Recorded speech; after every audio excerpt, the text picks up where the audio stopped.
여러분 반갑습니다. 말씀의 실제 시오로입니다. 말씀의 실제 시오로에서는 크게 정체성, 우리의 정체성과 우리의 말, 우리의 언어가 얼마나 중요한지 또 강조하셨고, 두 번째 이 연합의 비밀에 대해서 말씀하셨고, 세 번째 믿음에 대해서 말씀을 해주셨습니다. 크리스 목사님은 이 믿음에 관한 계시가 굉장히 확고하고, 또 그의 반면에 조셉 목사님은 은혜의 메시지가 굉장히 좀 빛이 있죠. 자, 정체성에 대한 부분들을 중요한 것부터 나열해 봤습니다. 10월 가운데 19일자를 보면 그리스도 안에서 자신을 발견하십시오. 자, 이사야는 매우 담대하여 내가 나를 찾지 아니한 자들에게 찾은 바 되고 내가 묻지 아니한 자들에게 나타났노라 말하였고, 로마서 10장 20절 말씀입니다. 아직도 기독교의 본질을 정확하게 이해하지 못한 사람들이 많습니다. 그래서 그들은 계속 하나님을 찾느라 바쁩니다. 즉 교회에 가서도 하나님을 찾는데 시간을 많이 낭비한다고 그러시죠. 그러면 당신은 예레미야 29장 13, 14절에서 말씀하신 이 말씀을 알게 되죠. 너희가 온 마음으로 나를 구하면 나를 찾을 것이요. 구약시대 사실은 이렇게 찾아야 됐죠. 나를 만나리라. 이것은 여호와의 말씀이니라. 나는 너희들을 만날 것이며 너희를 포로된 중에서 다시 돌아오게 하되. 이 예레미야는 이스라엘 백성들이 포로 시기에 하나님의 말씀을 증거하게 선택한 선지자였죠. 이 구절은 그리스도인을 위한 말씀이 아니고, 더 거듭난 당신은 포로가 아니죠. 그 포로 등에 다시 돌아오겠다, 오게 하겠다, 이 말씀은 구약시대 이스라엘 백성들이 바벨론으로 포로로 끌려갔을 때 회복에 대한 말씀이죠. 자, 예레미야는 이스라엘에 대해 말하고 있는 것이었죠. 신약에서 구약의 삶을 살지 말라고 말씀하고 계십니다. 하나님 그만 찾으십시오. 그분은 당신 안에 살고 계십니다. 당신의 영 안에 살고 계십니다. 이 부분이 구약과 신약의 가장 큰 차이죠. 골로새서 2장 6절은 우리가 그리스도 예수를 주로 받았으니 그 안에서 행하여 살라고 말하고 있습니다. 따라서 우리는 그분을 찾아 헤매지 않아도 됩니다. 그분은 우리 안에 계십니다. 우리는 하나님께로부터 태어났으므로 그분의 임재 안에 있습니다. 영적으로 그렇죠. 우리는 그분의 임재 안에 들어가려고 애쓰지 않습니다. 기독교는 그분의 임재 안으로 들어가기 위해 애쓰는 것이 아니라 그분의 임재를 운반하는 것입니다. 당신은 하나님의 살아있는 성전입니다. 당신이 어디를 가든지 하나님의 임재가 함께 갑니다. 그래서 운반하다는 얘기죠. 당신이 바로 그분의 임재입니다. 할렐루야. 바울은 우리가 어느 곳에서나 그분에 관한 지식의 향기를 나타낸다고 말했습니다. 고린도 후서 2장 14절에 당신은 그분과 하나이기 때문에 당신이 나타나면 그분이 나타나는 것과 같다는 얘기죠. 당신이 이 사실을 진실로 깨닫는 순간 하나님을 찾는 일을 멈추게 됩니다. 그 순간부터 당신의 찬양은 바뀝니다. 당신은 기도 생활과 믿음 생활도 바뀌겠죠. 모든 것이 변화가 되기 시작합니다. 당신은 매일 매순간 성취하며 살고 모든 일에 그분을 기쁘시게 하는 자신을 발견하게 될 것입니다. 그분의 이름을 영원히 성축합니다. 귀하신 아버지, 내가 삶에서 필요한 모든 것이 그리스도 안에 있고 그리스도가 내 안에 계시게 하셔서 감사드립니다. 그리스도를 가지고 있기에 나는 모든 것을 가지고 있습니다. 그분의 몸과 살과 뼈의 한 부분이 되는 특권을 주셔서 감사드립니다. 내 안에 계신 그리스도는 나의 끊임없는 승리와 성공의 삶에 대한 보증입니다. 할렐루야. 우리가 성찬을 하는 것도 사실 이 맥락에서 그리스도와 하나됨을 누리는 것이죠. 자, 두 번째, 당신이 누구인지 알고 그에 맞게 사십시오. 16일자 말씀의 실제인데, 자기 앞에 영광스러운 교회로 세우사 티나 주름 잡힌 것이나 이런 것들이 없이 거룩하고 흠이 없게 하려 하심이라. 에베소서 5장 27절. 교회로 세우사. 그리스도인인 우리는 구약시대의 사람들과 다릅니다. 구약의 사람들은 말씀에 순종하도록 부름받았습니다. 그러나 신약시대에 사는 우리는 말씀을 행하는 자들입니다. 우리는 말씀이 표현된 자들이며 이것은 거울 원리로 불립니다. 즉 하나님의 계획은 말씀의 거울을 통해 당신이 누구인지를 보여줘서 당신이 그에 맞도록 살도록 하는 것입니다. 자, 우리가 말씀에 순종하는 것은 사실 기본적인데 그 너머에는 우리가 어떤 존재인지를 말씀해 주고 있는 그 부분을 강조하고 있죠. 그러므로 거짓을 버리고 각각 그 이익과 더불어 참된 것을 말하라. 이는 우리가 서로 지체가 됨이라. 에베소서 4장 25절. 자, 이와 같은 구절을 접하게 된다면 그분께서 거짓을 버리라고 말씀하신 대로 행하십시오.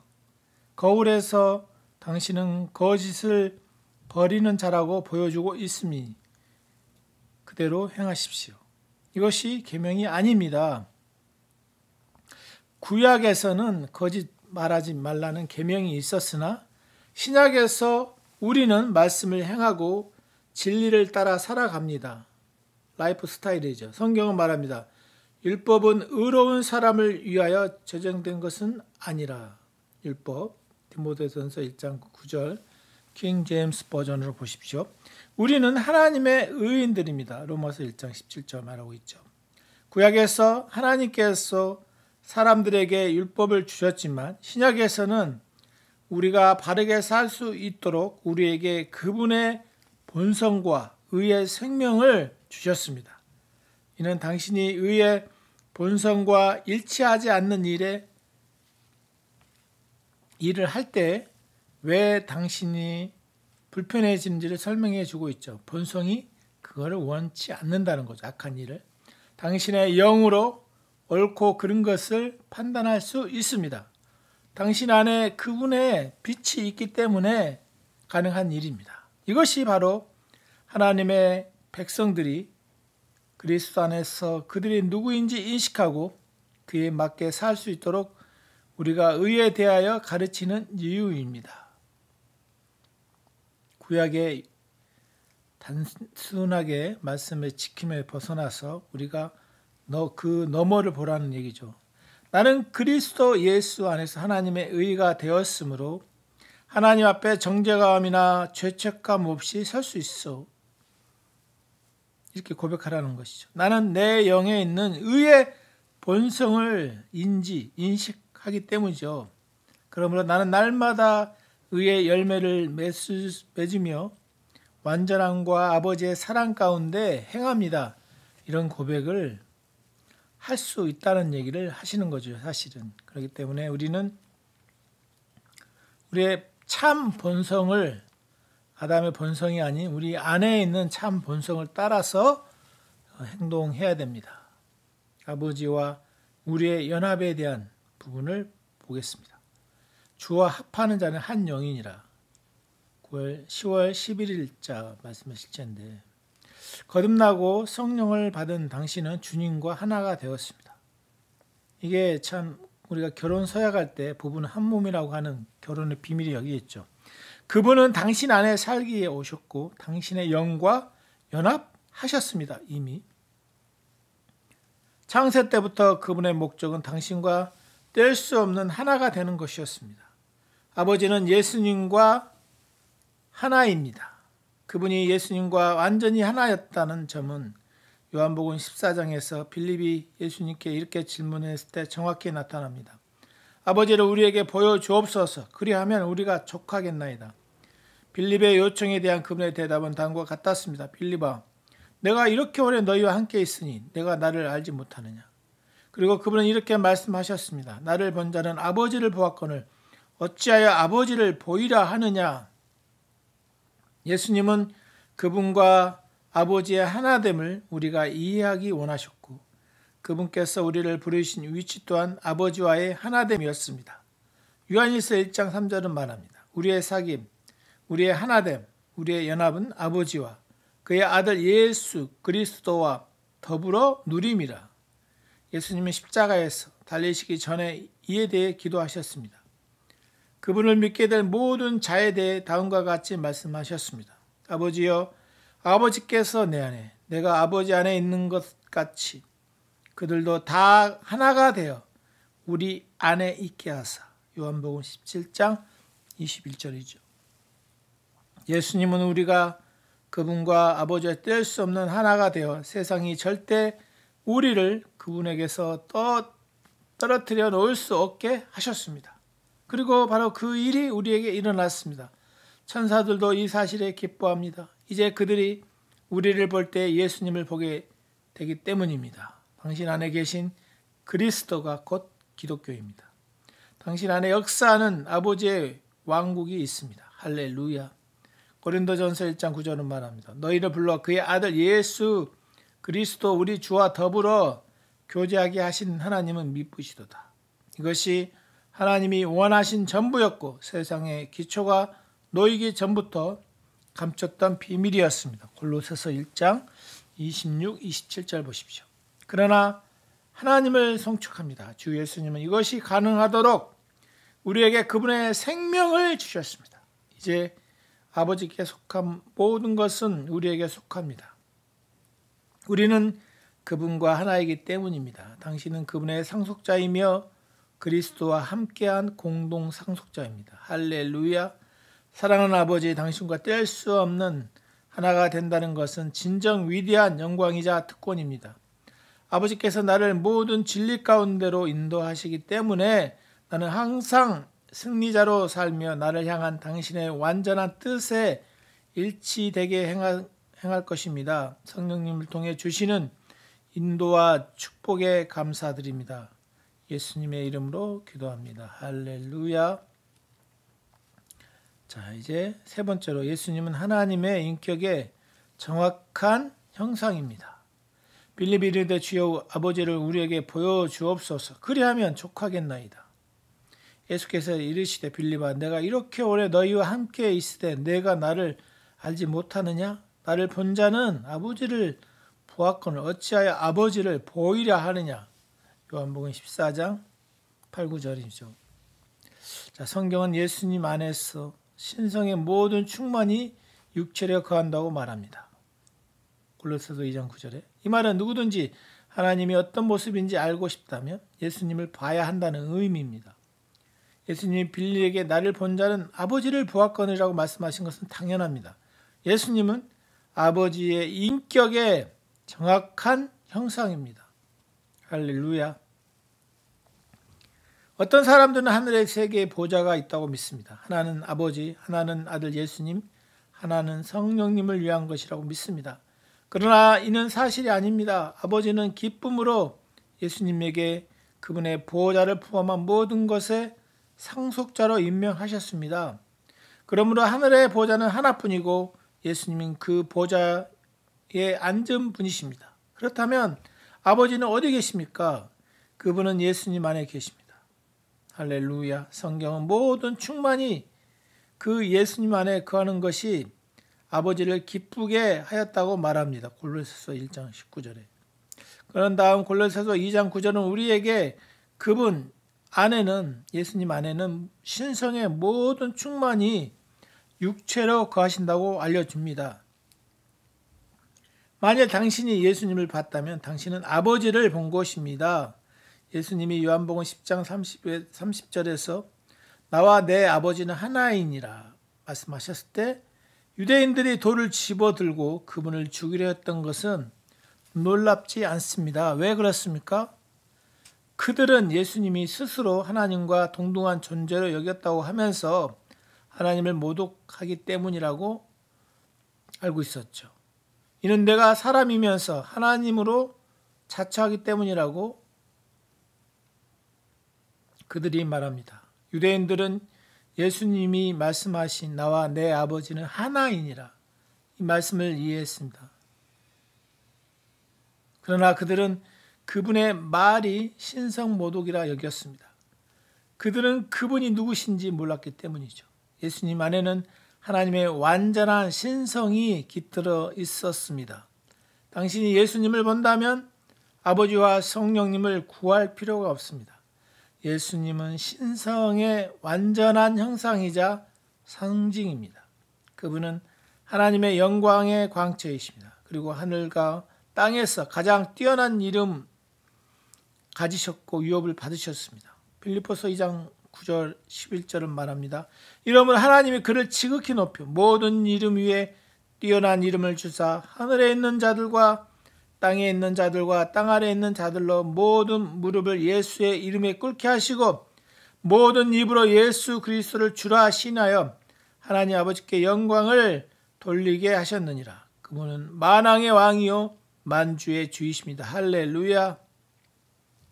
사랑하는 주 예수님, 모든 영광과 존귀와 위엄을 당신께 드립니다. 당신은 영광의 왕이시며 하늘의 기쁨이시고 빛나는 새벽별이십니다. 당신은 하나님의 영광의 광채이자 신성의 아름다움, 아버지의 인격의 정확한 형상이십니다.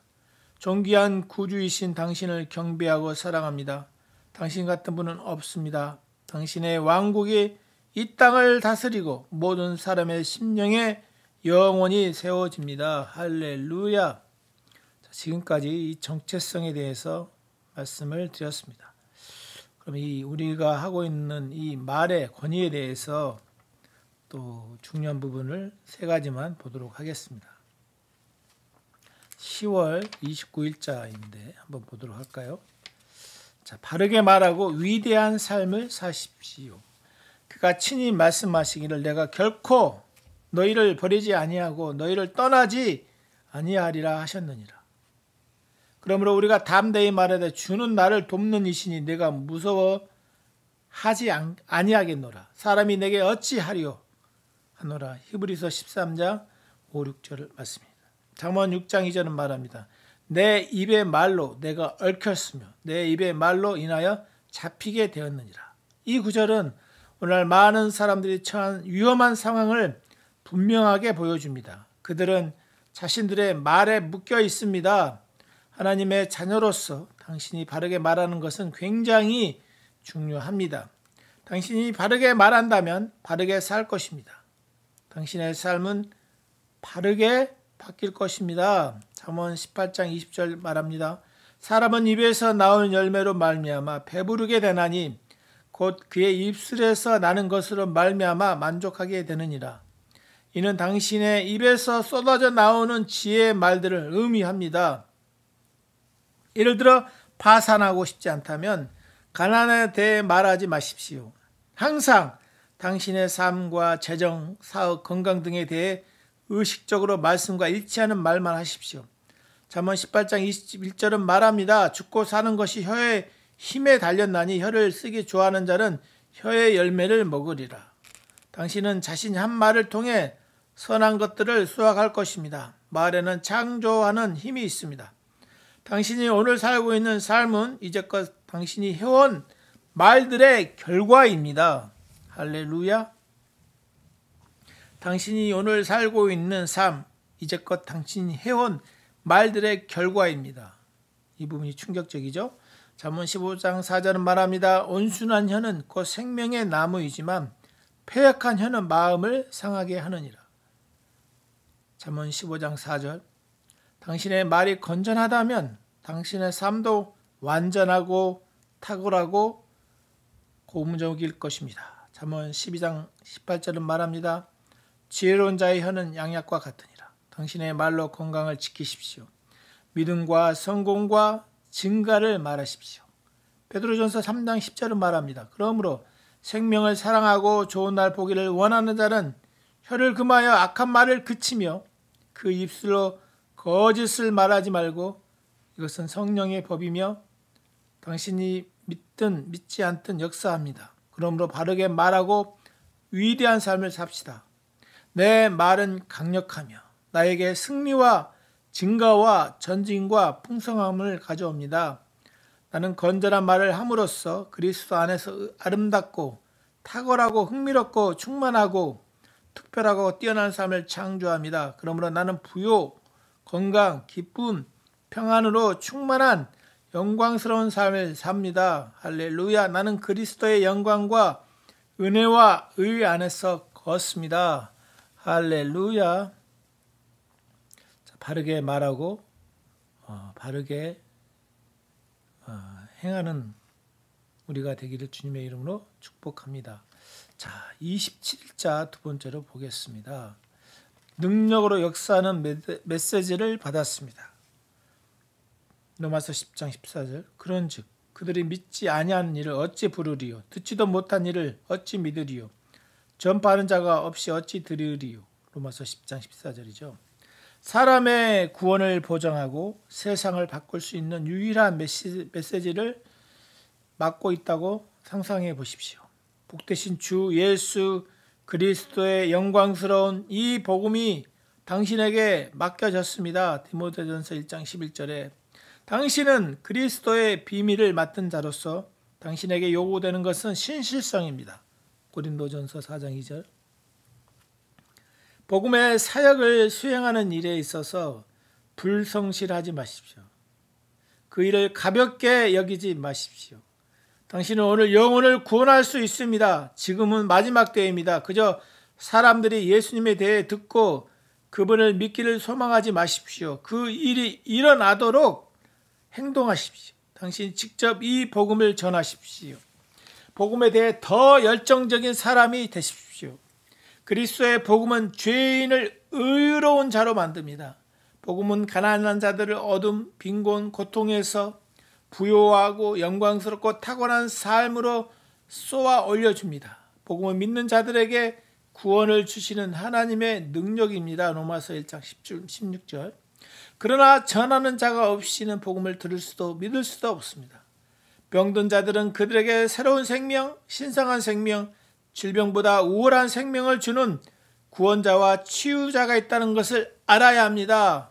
얼마나 영광스러운 소식입니까? 그러나 당신이 바로 하나님이 그 복음을 모든 곳에 전하도록 맡기신 사람입니다. 그리스도 없이 사는 것은 하나님이 없이 저주 가운데 사는 것과 같습니다.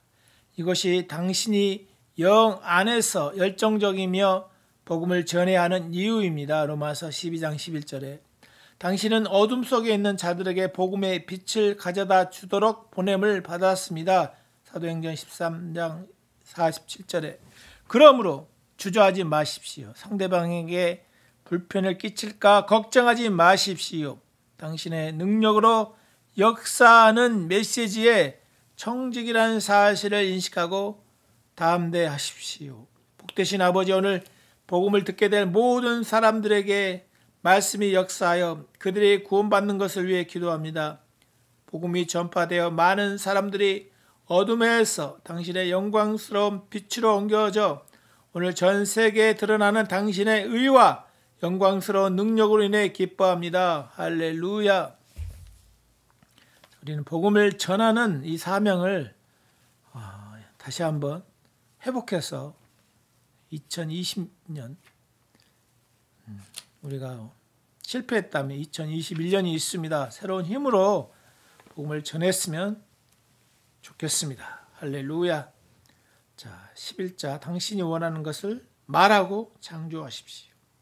믿음으로 모든 세계가 하나님의 말씀으로 지어진 줄을 우리가 아나니 보이는 것은 나타나는 것으로 말미암아 된 것이 아니니라. 히브리서 11장 3절이죠.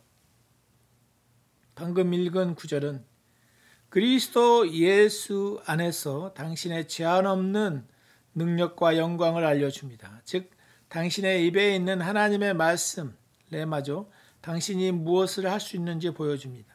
창세기에서 땅은 혼돈 가운데 있었다고 말한 것을 기억하십시오. 그러나 하나님의 영이 땅을 품으신 후에 하나님께서 말씀하시자 그분의 말씀하신 모든 것이 존재하게 되었습니다. 하나님이 우리에게 주신 능력도 이와 같습니다. 우리가 존재하기 바라는 것을 말할 수 있는 능력이 있습니다. 이 능력의 비결은 묵상입니다.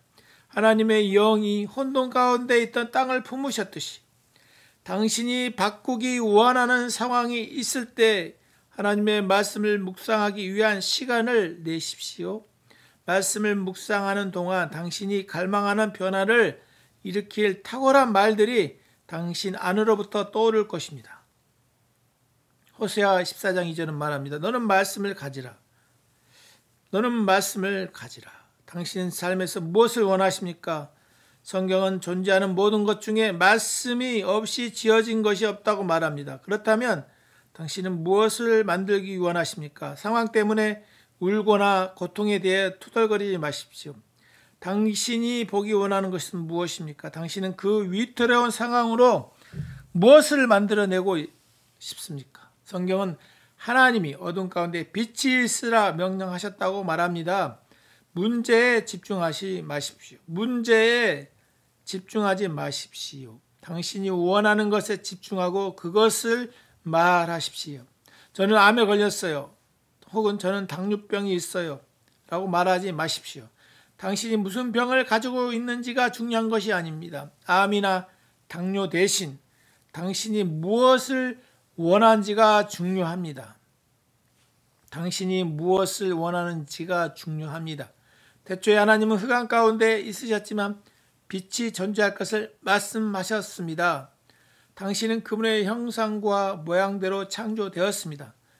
당신의 영 안에 그분의 능력을 가지고 있으며 당신의 입에 그분의 말씀이 있습니다. 당신이 원하는 것을 말하고 창조하십시오. 할렐루야. 나는 나를 향한 하나님의 완전한 뜻과 일치하는 영광스러운 삶과 환경을 만들기 위해 내 말에 있는 하나님의 창조적 능력을 사용합니다. 나의 삶, 건강, 재정, 사랑하는 사람들, 사역에 대한 축복의 말을 할 때 성령께서 그것을 품으시고 그것들을 실제가 됩니다. 나는 오늘도 축복과 끊임없이 증가하는 영광 가운데 삽니다. 할렐루야. 우리는 이 부정적인 상황에 대해서 말로 또 이것들을 선포할 힘이 있습니다. 할렐루야. 자, 그러면 이제 우리의 그 정체성과 밀접히 관련 있는 하나님과의 연합에 대해서 한몸된 우리 그리스도와의 연합에 대해서 보도록 하겠습니다. 아버지와 우리의 연합, 주와 합하는 자는 한 영이니라. 고린도전서 6장 17절. 너무나 유명한 구절이죠. 거듭나고 성령을 받은 당신은 주님과 하나가 되었습니다. 그분은 당신 안에 살기에 오셨다고 말씀하고 계십니다. 당신의 영과 연합하셨습니다. 창세 때부터 그분의 목적은 당신과 뗄 수 없는 하나가 되는 것이었습니다. 아버지는 예수님과 하나입니다. 그분이 예수님과 완전히 하나였다는 점은 요한복음 14장에서 빌립이 예수님께 이렇게 질문했을 때 정확히 나타납니다. 아버지를 우리에게 보여주옵소서. 그리하면 우리가 족하겠나이다. 빌립의 요청에 대한 그분의 대답은 다음과 같았습니다. 빌립아, 내가 이렇게 오래 너희와 함께 있을 때 내가 나를 알지 못하느냐? 그리고 그분은 이렇게 말씀하셨습니다. 나를 본 자는 아버지를 보았거늘 어찌하여 아버지를 보이라 하느냐? 예수님은 그분과 아버지의 하나됨을 우리가 이해하기 원하셨고 그분께서 우리를 부르신 위치 또한 아버지와의 하나됨이었습니다. 요한일서 1장 3절은 말합니다. 우리의 사귐, 우리의 연합, 아버지와 그의 아들 예수 그리스도와 더불어 누립니다. 예수님은 십자가에 달리기 전에 이에 대해 기도하셨습니다. 그분을 믿게 될 모든 자에게 다음과 같이 말씀하셨습니다. 아버지여, 아버지께서 내 안에 내가 아버지 안에 있는 것 같이 그들도 다 하나가 되어 우리 안에 있게 하사. 요한복음 17장 21절이죠. 예수님은 우리가 그분과 아버지와 뗄 수 없는 하나가 되어 세상이 절대 우리를 그분에게서 떨어뜨릴 수 없게 하기를 원하셨습니다. 그리고 바로 그 일이 우리에게 일어났습니다. 천사들도 이 사실에 기뻐합니다. 이제 그들이 우리를 볼 때 예수님을 보기 때문입니다. 당신 안에 계신 그리스도가 곧 기독교입니다. 당신 안의 역사는 아버지의 왕국입니다. 할렐루야. 고린도전서 1장 9절은 말합니다. 너희를 불러 그의 아들 예수 그리스도 우리 주와 더불어 교제하게 하시는 하나님은 미쁘시도다.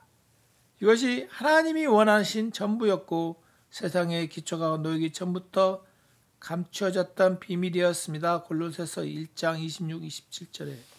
그러나 하나님을 송축합니다. 주 예수님은 이것이 가능하도록 우리에게 그분의 생명을 주셨습니다. 이제 아버지께 속한 모든 것은 우리에게 속합니다. 우리는 그분과 하나이기 때문입니다.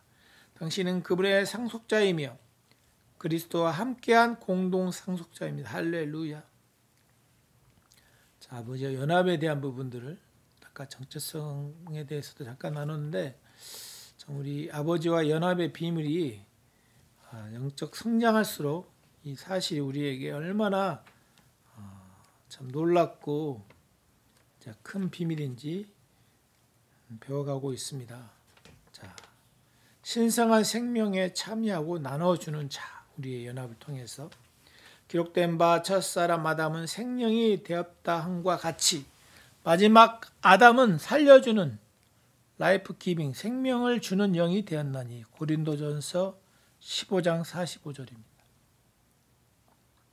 베드로후서 1장 4절은 말합니다. 이로써 우리에게 지극히 크고 귀한 약속들을 주심은 너희로 하여금 이 약속들을 통해서 정욕으로 인해 세상에 있게 된 타락을 피하여 하나님의 본성에 동참하는 자가 되게 하려 하심이라.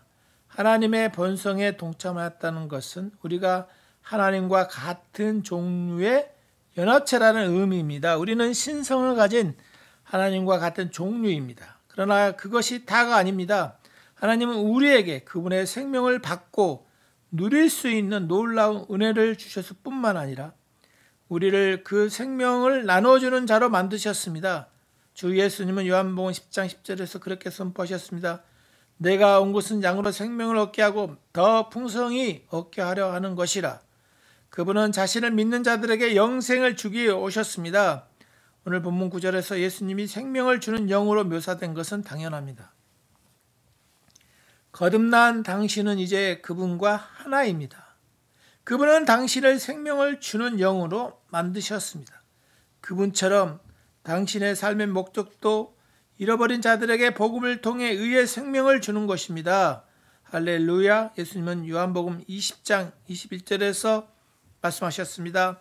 아버지께서 나를 보내신 것 같이 나도 너희를 보내노라. 당신은 자신의 세상에서 하나님의 생명을 나타내기 위해 이 땅에서 그분을 대표합니다. 당신은 영원한 진리를 운반하는 자입니다. 당신이 나타나면 생명이 나타납니다. 당신이 아프고 고통받는 자를 만질 때 당신 안에 있는 생명이 그들에게 옮겨지고 전달되어서 온전함과 완전함을 가져다 줍니다. 예수님은 마태복음 10장 8절에서 우리에게 이 일을 맡기셨습니다. 병든 자를 고치며 죽은 자를 살리며 나병한 자를 깨끗게 하며 귀신을 쫓아내되.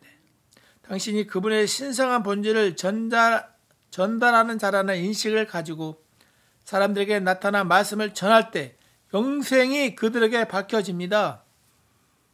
그리고 그 모든 어둠은 복종할 수밖에 없습니다. 성경은 그분의 복음을 통해 생명과 불멸을 밝히셨다고 말하고 있습니다. 디모데후서 1장 10절에. 사랑하는 아버지, 신성한 생명을 전달하고 나눠주는 자가 되며 잃어버린 자들과 고통받는 자들을 복음을 통해 의와 기쁨의 생명 안으로 인도하는 일은 얼마나 놀라운 축복인지요. 당신의 사랑과 능력과 영광과 긍휼함, 은혜가 오늘 나를 통해 표현됩니다. 할렐루야. 우리 땅에 은혜의 복음을 나눠주며 믿음으로 또 이 땅 가운데 아버지의 나라를 확장했으면 좋겠습니다. 마지막으로 12일자 왕과 제사장으로 당신의 위치를 차지하십시오. 폭력이 내 땅에서, 황폐함과 멸망이 내 적경 안에서, 다시는 들리지 아니하리니 이는 내가 내 성벽들을 구원함이라 내 성문들을 찬양이라 부르리라. 이사야 60장 18절. 오늘날 전 세계 사탄과 그의 졸개들에 의해 일어나고 있는 수많은 악과 부정, 거짓말들은 오직 예수 그리스도의 교회만이 멈출 수 있습니다. 우리는 오늘날 이 땅에서 있는 악을 제지하는 힘입니다. 우리는 예수 이름 안에서 이러한 사탄의 일들을 깨뜨릴 수 있는 권세를 가지고 있습니다. 기도를 통해 우리는 지금까지 어둠의 주관자들과 악의 통치자들이 지배하는 곳에 하나님의 의를 세울 수 있습니다. 게으르게 앉아있지 마십시오. 주님의 뜻이 땅에서 이루어지도록 주님의 편에 서서 왕과 제사장으로 당신의 위치를 차지하십시오. 시편 기자가 우리의 부르심에 대한 고무적인 말들을 하는 것을 보십시오. 부르심은 하나님의 성도들이 우리에게 속한 영광과 특권입니다. 성도는 영광 중에 즐거워하며 그들의 입에는 하나님에 대한 찬양이 있고 그들의 손에는 두 날 가진 칼이 있도다. 이것으로 문나라에 복수하며 민족들을 벌하며 그들의 왕들은 사슬로 그들의 귀인은 철거랑으로 결박하고 기록한 판결대도 그들에게 시행할지로다. 이런 영광은 그의 모든 성도들에게 있도다. 할렐루야. 지금 이 순간 전 세계 나라 곳곳에서 일어나고 있는 격병과 악의 배후에 있는 악한 영들에게 통치권이 없다는 사실을 담대하게 선포합니다. 그들은 끊어지며 하나님의 영광이 이 땅을 다스립니다.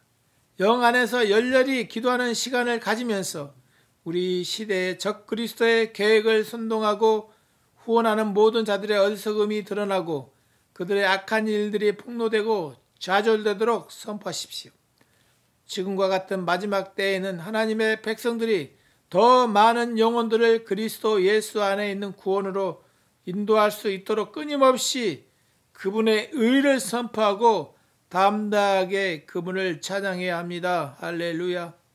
사랑하는 아버지, 나는 전 세계를 변화시키기 위해 왕과 제사장으로서 나의 위치를 차지합니다. 나는 사탄의 악한 계책과 술책을 중지시키고 온 세상에 복음의 빛이 빛날 것을 선포합니다. 지금까지 멸망의 길에 있던 사람들이 어둠에서 빛으로 돌아오고 하나님의 은혜와 사랑과 의에 동참하게 될 것을 선포합니다. 할렐루야. 자, 이제 마지막으로 우리가 이 담대한 복음을 믿음으로 살면서 이 땅에 그리스도의 복음을 전하는 우리가 되는 여러분과 저가 되기를 주님의 이름으로 축복합니다. 자, 감정이 아니라 말씀을 따르십시오.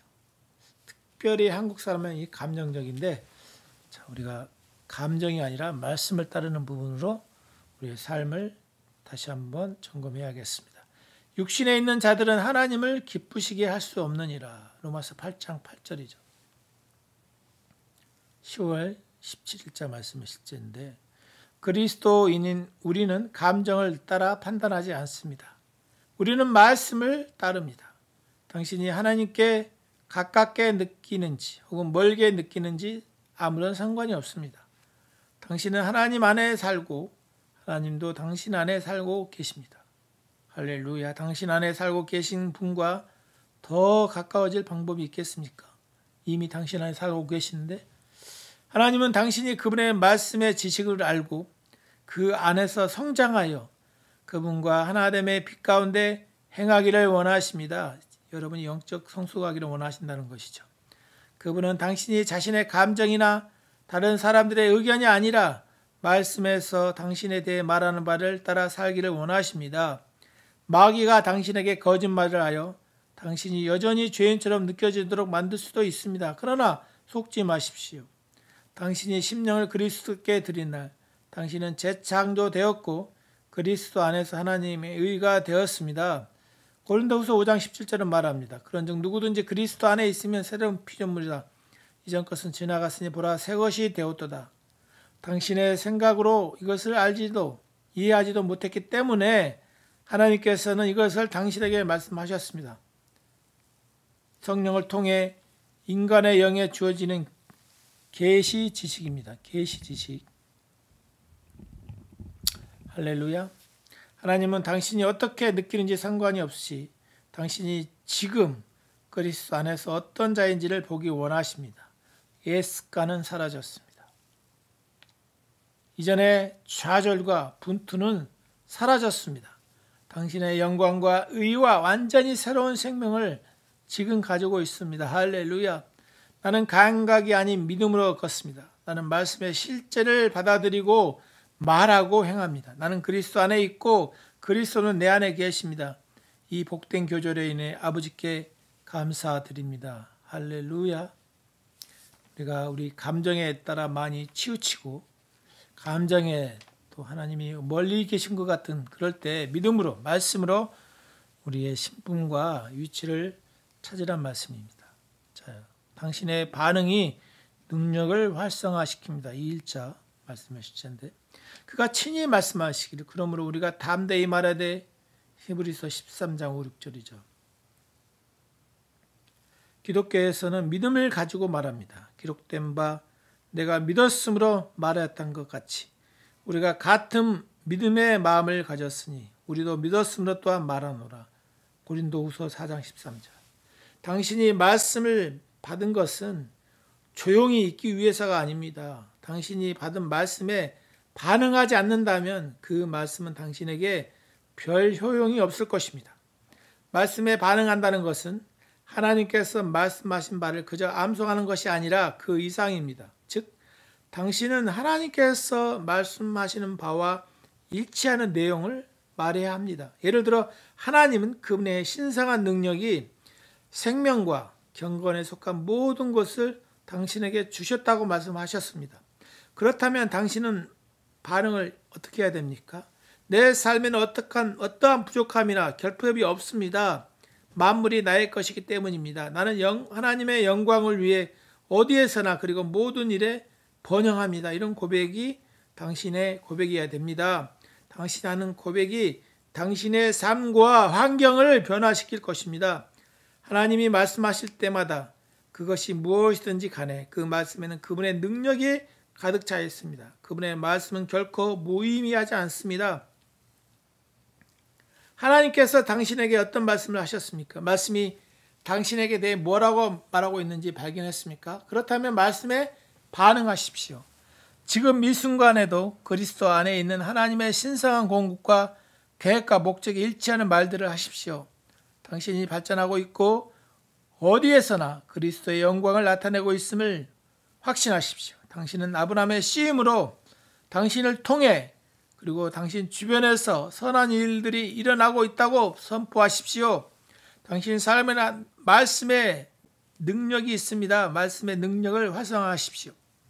나의 말에는 신성한 힘이 있으며 새롭고 영광스러운 실제를 창조하고 환경을 변화시키고 그리스도 안에 있는 하나님의 공급과 계획과 목적에 일치하도록 상황을 변화시킵니다. 주님 언제나 신뢰할 수 있는 당신의 말씀에 감사드립니다. 할렐루야. 자, 우리 믿음에 대해서 마지막으로 10월 25일자 보고 마치도록 하겠습니다. 당신 안에 있는 그리스도의 생명을 나타내십시오. 하나님이 그들로 하여금 이 비밀의 영광이 이방인 가운데 얼마나 풍성한지를 알게 하려 하심이라. 이 비밀은 너희 안에 계신 그리스도시니 곧 영광의 소망입니다. 신약의 핵심이죠. 너희 안에 계신 그리스도. 골로새서 1장 27절. 기독교는 인간 안에 있는 하나님의 말씀이 겉으로 나타나는 것입니다. 그리스도인으로서 당신은 본질적으로 그리스도의 형상을 지니고 있으며 당신이 걷는 모든 걸음은 당신 안에 있는 신성한 생명의 표현이어야 합니다. 그것이 예수님이 이 땅에 계실 때 사셨던 방식입니다. 그분은 하나님을 나타내시고 신성한 생명을 표현하셨습니다. 당신은 당신의 세상, 가족, 직장, 이웃, 도시, 나라에서 살아있는 그리스도입니다.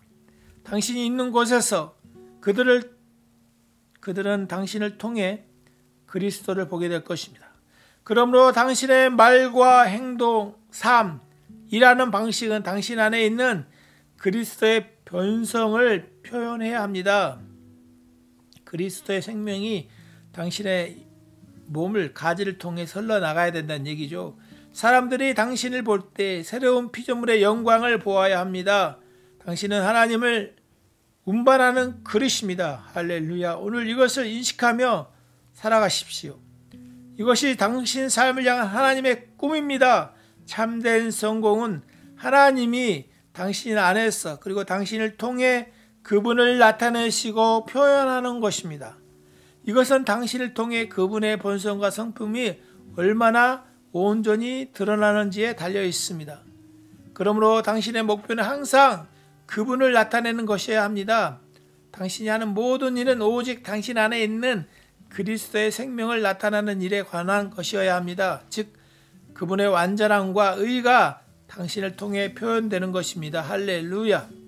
그리스도는 내 안에 살아계시며 믿음으로 말미암아 내 마음에 그분의 거처를 삼으셨습니다. 그분의 본성과 성품이 나를 통해 드러납니다. 나는 나의 생각과 말과 행동은 그분의 완전함과 의를 나타냅니다. 예수님의 이름으로 기도합니다. 할렐루야.